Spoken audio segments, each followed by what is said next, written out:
दक्षिण भारत के राज्यों में आंगनवाड़ी कार्यकर्ताओं का प्रदर्शन चल रहा है। उसी क्रम में एक बड़ी अपडेट आई है, आज के इस वीडियो में आप लोग देख पाएंगे।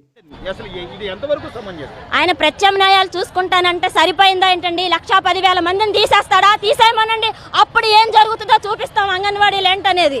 1,10,000 మందికి మాకు ఒక ఆర్డర్స్ ఇచ్చి ఒక కలెక్టర్ ఆర్డర్ తో మేము జాబుల్లోకి వచ్చాం. మేము రాజీనామా చేయకుండా ఎవరిని పెడతాడు పోస్టుల్లో? आंगनवाड़ी कार्यकर्ता, सहायिका, मिनी बहनों से जुड़ी आज के इस वीडियो में हम उसी अपडेट के बारे में बात करने वाले हैं। लगातार आंगनवाड़ी कार्यकर्ताओं का प्रदर्शन चल रहा है, उसी कड़ी में एक बड़ी जानकारी सामने निकल के आई है जो कि आपके लिए काफी महत्वपूर्ण होने वाली है। आप लोग इस पूरी वीडियो को अंत तक जरूर देखिएगा, तभी आपको सही और पूरी ఇలాంటి ఉడత బెదిరింపులకు మేమేం బెదిరిపోము. మేము ప్రజాస్వామిక బద్ధకంగా అడుగుతున్నాం. మేమేం ఎల్ల గంతమ్మ కోరికలు కోరట్లా, ఆయన ప్యాలెస్ నింపంట్లా, లేకపోతే వాళ్ళ ఆస్తులు మాకు రాసిమ్మంట్లా. ఆయన ఖర్చు పెట్టిన వాటిల్లో మాకు 1,000 కోట్ల రూపాయలు కేటాయిస్తే మా జీతాలు మాకు వస్తాయి. ఆ మాత్రం కనీసం జ్ఞానం లేకుండా ఆయన మరి 45 మంది IAS అధికారులను పెట్టుకొని నడిపిస్తా ఉన్నాడు వ్యవస్థని. మరి వాళ్ళకైనా తెలియట్లేదా అని అడుగుతున్నాం మేము ఈ రోజున.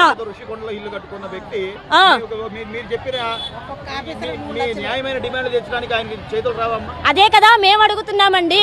22 రోజుల నుంచి ఆయన మరి నిద్రపోయాడా? కళ్ళు కనిపించట్లా. కుంభకర్ణుడు అన్న 6 నెలలకు ఒకసారి లెగుస్తాడు. మరి 22 రోజుల నుంచి ఆయనకు మా ఆవేదన వినిపించట్లేదు. కాబట్టి సార్, ఇది మాత్రం శాంతియుతంగా జరగదు. ఇప్పటి వరకు మేము శాంతియుతంగానే చేసాం. ఎందుకంటే ప్రజల్లో మాకు లబ్ధిదారులతో మద్దతు ఉంది, అన్ని కార్మిక సంఘాలు మద్దతు ఉంది.